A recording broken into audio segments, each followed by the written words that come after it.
Hello everyone.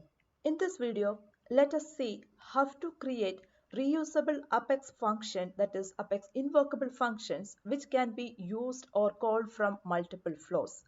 For this purpose, I have created a new Apex method under FlowUtil class.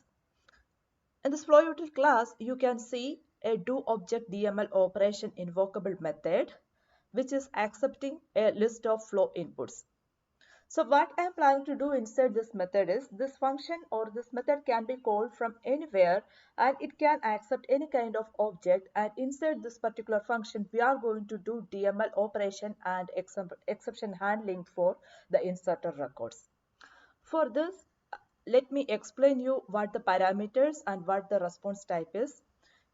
For doObjectDML operation, what I am accepting here is a list of flow inputs. So if you go to flow inputs, right, this is a wrapper class that I have defined here, and it contains three separate variables. First one is a list of subject, which can accept any kind of sales source objects, and you can see each of the variable is defined with an invocable variable so that each one can be accessible from within a flow. And second thing is the operation type, which can be either insert, delete, update or undelete. And the third parameter is object type. Object type is the type of object that you would like to insert. And if you see the response type here, you can see it is list of flow output. Now let us go and see what is there inside flow output. Flow output just contains a string variable which is called DML result. Now if we go back to this particular method, inside this we can see I have initialized a variable called response, which contains record got inserted successfully as the default response, and within this particular if loop, I am checking if the passed in parameter, that is subject, is not null. If subject is not null and if the operation type is insert, I am basically inserting the accepted list of objects. And once the insert operation is completed, I am calling another method called exceptionUtil.publishException. So this is another class or another util class where I will be able to iterate over the results of in our insert operation, and if there are some failures, you will be able to insert those exception details to exception object. So let me quickly show you the exception util class, and this is the publish exception method that we just consumed. Like I mentioned, it is accepting the object name, the process name. I am just passing it as flow exception, and the list of database.serveResult. This is an approach where we are consuming platform events for logging exception. And if you have seen some of my videos or sessions, there I have explained the details of why we need to utilize platform events for logging exceptions. So what it is doing, it is iterating over a list of database.saveResult and checking if the result is success or not. If it is not success, it is creating a platform event populating all the required details. Once the platform event is fired, we have a trigger on platform event to process this particular platform event and create the actual exception record. So when we are seeing the demo, we will see like how this is getting utilized. So I hope this one is clear, like how we have defined the reusable Apex invocable method. Now let me go back and show you two scenarios where we are going to consume this particular invocable method. The first one, the requirement is that I want to build a screen where I will be able to select the type of object I would like to create. Once I select the object, I would like to populate the required fields for that particular object, and I would like to utilize our invocable method and insert it.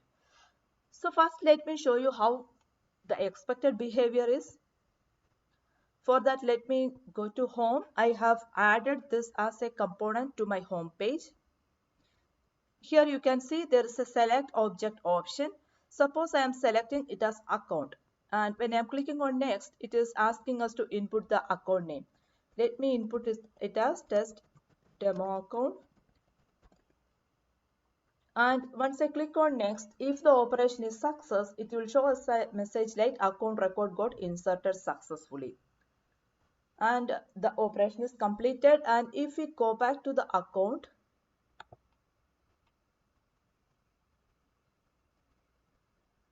you can see the test demo account got created just now. Similarly, let us select the second option now, that is the contact, and let us populate required fields to this particular screen.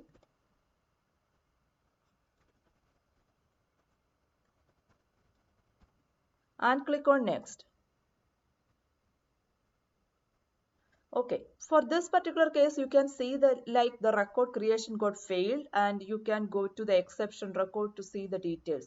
So let me open the exception record.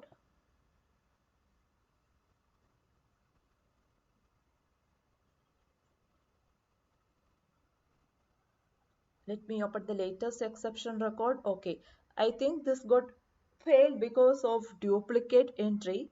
So let me go back and create another record and see if the operation is going to be success. Selected contact again. Maybe I can populate like test demo contact and contact email as test at demo.com. Let us see what is happening. Okay, this time the contact record got inserted successfully. So let us open contact and see if we have a new contact which got created with the enter details. Yes, you can see a test demo contact got created with the given email name. So this is what we are expected from this particular flow. Now I would like to show the actual flow and how we have defined it. This is my flow. You can see this is screen flow, and I have first screen which is for selecting the object, and once the object is selected, here you can see I have got a screen where I am going to enter the details corresponding to each of the record. But I have used a single screen only here for entering both account and contact. But the difference here is that for account name we have a component visibility set already, and I'm going to display this account name only if the selected object type is account. Similarly, if you open contact last name and contact email, if you open the component visibility, you can see that I'm going to make this visible only if the object type is contact. This is how we have defined the screen element. Once the user enters details, there is a decision here to check the object type. And if the object type is account, it is going to assign the account variable to a temporary variable or temporary account variable. And in the second assignment operation, it is going to add to a list because our Apex invocable is going to accept only list parameter. Now, if we open this particular Apex invocable action method, you can see here that I need to first select the type of object that I am going to pass to this method, and I have selected it already as account. And after that, you will be able to pass all the variables, or you will be able to include whichever parameters you want to pass to your Apex invocable method. So here, like I mentioned, I have chosen the input object type as account, operation as insert, and the list of S objects I am passing it as list of accounts.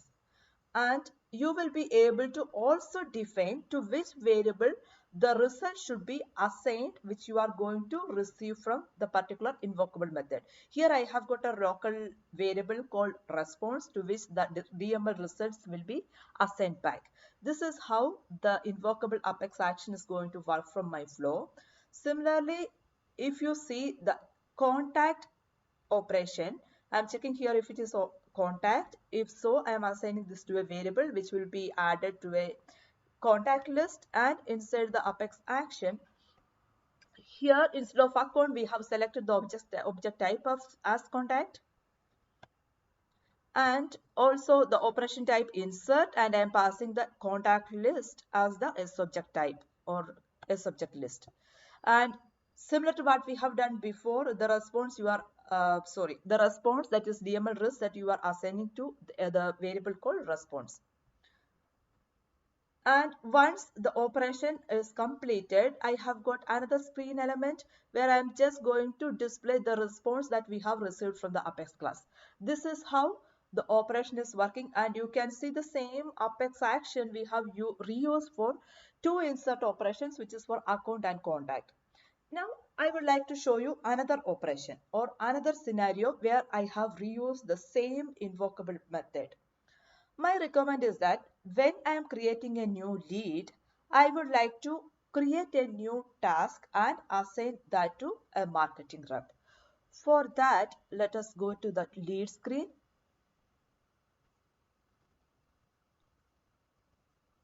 And I'm going to create a new lead. Just populating the required values. And I'm just giving this as demo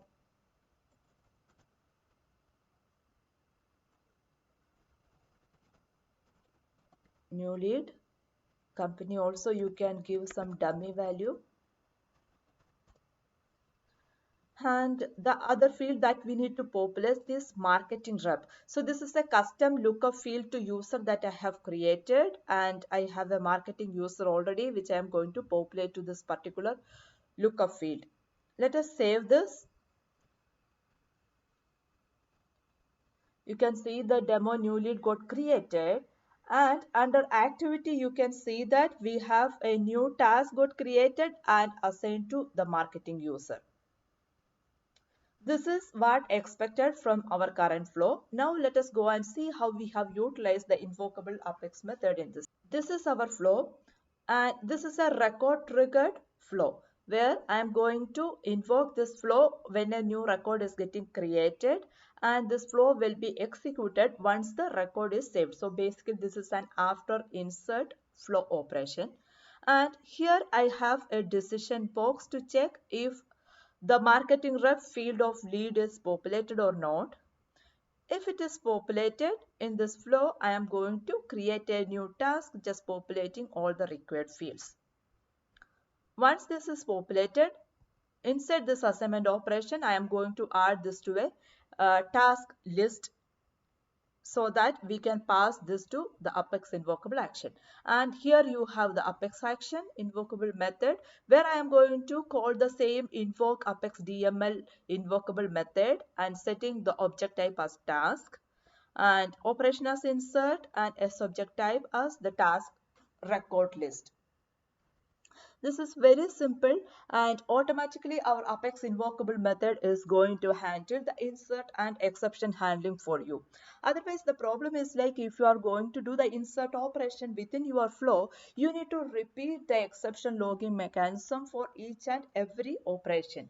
And the problem is like even if there are invocable flows, it is only available for screen flows and not for record triggered flows.